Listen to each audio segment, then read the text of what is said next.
We have tried absolutely everything: pheromone traps, natural insecticides, combs, pruning. There's nothing to be done. The box tree moth has destroyed the boxwoods. They're done for.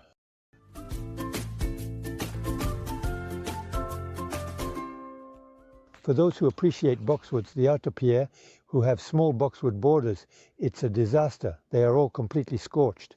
We believe for a moment they would have predators like tits. Of course, tits consume some caterpillars, but not enough to deal with this moth, this box tree moth.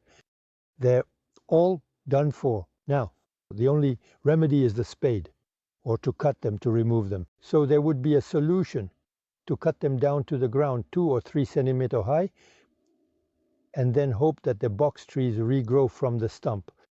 But the box tree moth will come back again immediately, so we have insufficient predators like tits.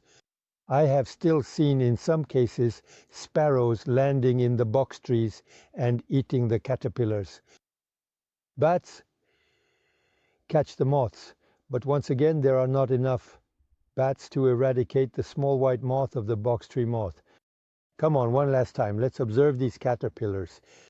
I have a bit of a lump in my throat because it was a whole project I wanted to do there. I wanted to create a wave with the box trees. I'm starting to propagate them. And then boom, this is what we see now. Well, I'm not the only one, I'm sure of it. You just have to go to the waste disposal site now to see a lot of burnt box tree branches. As for me, I'm removing everything and turning my box tree area into a vegetable garden.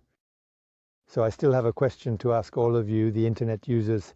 If you at home had box trees affected by the box tree moth and managed to get rid of them to reduce the caterpillars, meaning to eliminate them completely, well, don't hesitate to comment under this video. Or simply, if you have replaced the box trees with plants that seem interesting to you. Well, also, don't hesitate to share your advice in the comments under this video. Above all, don't forget to mention in which department you live so we can map the box tree moth attacks.